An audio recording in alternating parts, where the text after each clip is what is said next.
सरकार समन्वित शिशु विकास योजना रे गाँ गाँ रे अंगनवाड़ी केन्द्र खोल जाउची एवं प्राक विद्यालय शिशु मानू सुषम खाद्य सह से पाठ पढ़ाई सरकार व्यवस्था रही। बर्तमान आम एक दुर्गम गाँव में आसी पहुँचीचु देखिपे कौ भाई भाव में जो शिशु मैंने अच्छा से जो पाठ पढ़ा जो गछ मूले चली गछ मूल कौ भाई भाव में जो अंगनवाड़ी दीदी अच्छा से पिला गछ मूले बसी से शिक्षा दौरान से विभिन्न प्रकार नाच गीत खेल जहाँ रही सरकार व्यवस्था ताहा मध्य करुचंती। तो देखिपे गोटे पटे रोषे चली पिला ये जो सुषम खाद्य व्यवस्था जो सरकार रही कौ भाई गछ मूल रोषे चलती रोषे पर ये पिला मानू खाद्य दिज्व एवं जो खेलना रही देखिपे ये जो खेलना रही गछ मूल पिला माने खेलिया खेलना दिखाई किंतु सब व्यवस्था कौली भाव में देखिपे गछ मूले चली जेहेतु यही जो गाँ रही गजपति जिला मोहना ब्लॉक बाडेगुड़ा पंचायत जो बुरीगुड़ा गाँ रही से गाँव में अंगनवाड़ी गृह नथिबारु ये गछ मूले ही पिला भविष्य गठन कराउची। आमे सीधा सड़क जो माँ अच्छा प्रतिक्रिया आमे नेबा कौन कहे आपण जो सेंटर चली केते दिन हेलानी एमती सेंटर चली कौन कहे आम सेंटर मोर 10 वर्ष होची एबे सेंटर भी मिलू ना एबे सेंटर हेबार तेतल गछरे पाठ पढ़ुची पिला करू एबे वर्षा एले मेघ एले निजर घरे निजे आमे रोषे करिकी पिला को देउची सार सेतकी आमर सेंटर किछि मिलू ना जगह मिलबार एबे खरा टिके होची खरा हेबार एटी तेतल गछरे एबे पिलांकर क्लास करूची। अच्छा जो आपनकर जो घर कौन है घर समस्या आपनकर अंगनवाड़ी गृह नहीं घर कौन है आम घर किछि नाही सेटा होनी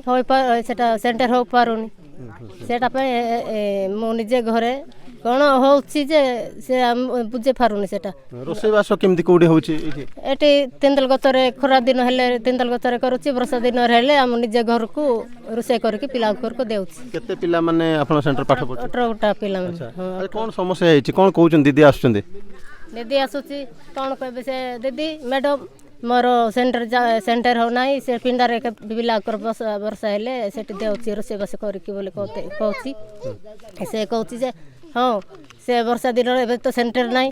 नले भीतर पिंडारे करे घर को रोषे करे देले हब से कहबार मु निजे घरे रोषे करके देउची। अच्छा जो किछि अभियोग मध्ये आछी जो पिला मानकू रोषे दिन एबे किछि दिन हला रोषे मध्ये दिया होनी ठीक रे दिया होची तो चाउल नाही एबे चाउल आसीनी सेटा रोषे करूनी एबे करूची जे 7-8 दिन पर बंद है कि रही 7-8 दिन बंद होला हेची एबे बंद हेची 7-8 दिन ना एबे चाउल नाही चाउल आसुनी चाउल कहिले चाउल विषय ना दीदी मो सुपरवाइजर कहिछि चाउल नाही मैडम कहबार हां आसीबासे बोले कहउछन। अच्छा बाकी जो पिला मान को अंडा जो दबा कथा सब ठीक ठाक दिया होची हां ठीक रे दिया होची सत गुंडा आसुची सेटा देउची का आ चाउल आसिले पिला को रोसी करके देउची का सब करूची जे असुविधा नाही। आम गाँव में वर्तमान सेंटर ठीक से चलनी अंगनवाड़ी को पाठ पढ़िया घर ना अंगनवाड़ी घर ना आउ चाउल भी ठीक से आसुनी ठीक से दिया होनी भात भी ठीक से रंधा होनी आउ पाठ पढ़ा भी होनी आमर अंगनवाड़ी किसी जदि दी अक्षर पढ़ी कि जदि सेंटर माने अंगनवाड़ी था तेबे भल पिला माने भी पढ़ी पारि थांते आउ तांके तो किछि पढ़ी नांती पिला मान को कौन से बुझेबो से भी बुझे नांती सेति पे आम अंगनवाड़ी रो सेंटर ठीक से चलनी आउ भात भी ठीक से जे केबे केबे चाउल आसिले मध्य तांक घर लोक ये मिसिकी मध्य भात रंधा होची ता से बड़का भात ही तांके भी खाउछंती गाँ लोक भी जानिछंती एंती सब है कि गाँ को आपनकर जो सुपरवाइजर अछंती अन्य दीदी माने आछंती ना सुपरवाइजर छतुआ बांटिबा को मासे केते मासे लासी थिले बेंडा आसी ना एते दिन होला से आसी के चेक करछंती केमती चलची सेंटर कोन समस्या विषय पचारछन बुझछंती पचार नाहंती सर के। अच्छा गाँव रे मीटिंग होची केबे आपनकर गाँव रे एमती आलोचना होची पिलांग विषय ना अंगनवाड़ी विषय आलोचना करले मध्य ठीक से चलो नाहंती तांके अंगनवाड़ी दीदी कोन चाहउछन आपन कोन दाबी करछन घर नाही गछ मूल रे पडुछन। हां आमे चाहउछु कि अंगनवाड़ी ଦି ଅକ୍ଷର ପଢ଼ିଥିବା ଅଙ୍ଗନବାଡ଼ି ଏଠି ଛିଡ଼ା ହଉ ଆଉ ଆମର ଗାଁର ଉନ୍ନତି ହଉ ଆଉ ପିଲାମାନେ ଯେମିତିକି ଦି ଅକ୍ଷର ଜାଣିବେ ଆଉ ଅଙ୍ଗନବାଡ଼ି ଘର ହେଲେ ଆଉ ପିଲାଙ୍କ ପାଇଁ ସୁରକ୍ଷିତ ହେବ ଆଉ ଗଛ ମୂଳରେ ଯଦି ପଡ଼େଇବ କାଳେ ବର୍ଷା ହେବ କ'ଣ ହେବ ଡଳ ଯାକ ପଡ଼ିଲେ ପିଲାମାନଙ୍କର ଅସୁବିଧା ହେବ ସେଇଟା ଭାବି ଆମେ ଚାହୁଁଛୁ ଆଉ ଏ ଅଙ୍ଗନବାଡ଼ିକୁ କାଢ଼ି ଅଲଗା ଅଙ୍ଗନବାଡ଼ିକୁ ରଖିଲେ ଆମ ଭବିଷ୍ୟତ ମାନେ ପିଲାମାନଙ୍କ ଉଜ୍ଜଳ ହେବ ବୋଲି ଭାବିଛୁ ଆମେ। ସାର୍ ସେଟା ତ ଗଛ ମୂଳରେ ଚାଲିଛି ଆଉ ସେ ଅଙ୍ଗନବାଡ଼ି ଘର ନ ହେବାରୁ ସେଥିପାଇଁ ବୋଲିକି ଆମର ତ 2014ରେ ତାଙ୍କେ ପୋଷ୍ଟିଂ ପାଇଲେ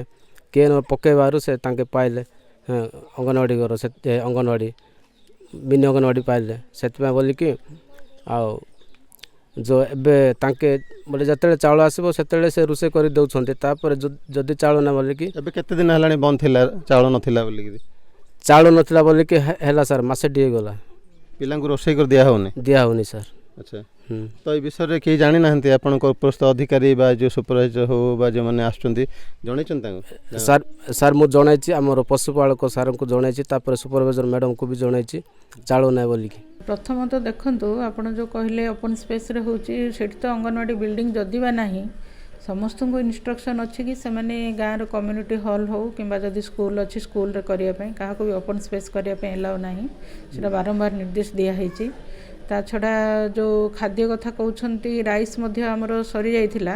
କିନ୍ତୁ ଯାହାର ରାଇସ୍ ସରିଯାଇଛି ସେମାନେ ପାଖ ସେଣ୍ଟରରୁ ବି ରାଇସ୍ କିମ୍ବା ସ୍କୁଲରୁ ବି ରାଇସ୍ ନେଇକି ଧାର ନେଇକି ଚଲେଇବେ ଆଉ ରାଇସ୍ ଡାଇଭର୍ସନ୍ ନଥିଲା ଏବେ ଜଷ୍ଟ 4-6 ଦିନ ପୂର୍ବରୁ ଆସିଛି ସେମାନେ ଚାଉଳ ପାଇଯିବେ କିନ୍ତୁ ବନ୍ଦ ତ ହେବନି ଯେଉଁଠୁ ବି ସେମାନେ ନେଇକି ଚଲେଇବା କଥା ଆଉ ଯଦି ଏମିତି ହେଉଛି ନିଶ୍ଚିତ ତାର ମୁଁ ତଦନ୍ତ କରିବି ତଦନ୍ତ କରି ଯେମିତି ରେଗୁଲାର ହେବ ସେଇଟା ପ୍ରତି ଧ୍ୟାନ ଦେବି। କେଉଁଭଳି ଭାବରେ ସେଣ୍ଟର ପରିଚାଳନା ହେଉଛି ଯେଉଁଠି ଅନେକ ସମୟରେ ଚାଉଳର ଅଭାବ ମଧ୍ୟ ଦେଖାଦେଉଛି ସେଣ୍ଟରରେ ଠିକ୍ ଭାବରେ ସଠିକ୍ ଭାବରେ ଯେ ଶିଶୁମାନଙ୍କୁ ଖାଦ୍ୟ ଦେବା କଥା ସୁଷମ ଖାଦ୍ୟ ପିଲାଙ୍କୁ ମିଳୁନାହିଁ ଏବଂ ଦେଖିପାରୁଥିବେ କେଉଁଭଳି ଭାବରେ ଗଛ ମୂଳରେ ଶିଶୁଙ୍କର ଭବିଷ୍ୟତ ଗଢ଼ାଯାଉଛି ତେବେ ଏ ଦିଗରେ ପ୍ରଶାସନ କିଭଳି ଭାବରେ ପଦକ୍ଷେପ ଗ୍ରହଣ କରୁଛନ୍ତି ଏବଂ ଆଗାମୀ ଦିନରେ ଏ ଅଙ୍ଗନବାଡ଼ି କେନ୍ଦ୍ରଟି ସୁପରିଚାଳିତ ହୋଇପାରୁଛି ତା ଉପରେ ସମସ୍ତଙ୍କ ନଜର। ବୁରିଗୁଡ଼ା ଗାଁରୁ ମିହିର ଜ୍ୟୋତି OTV।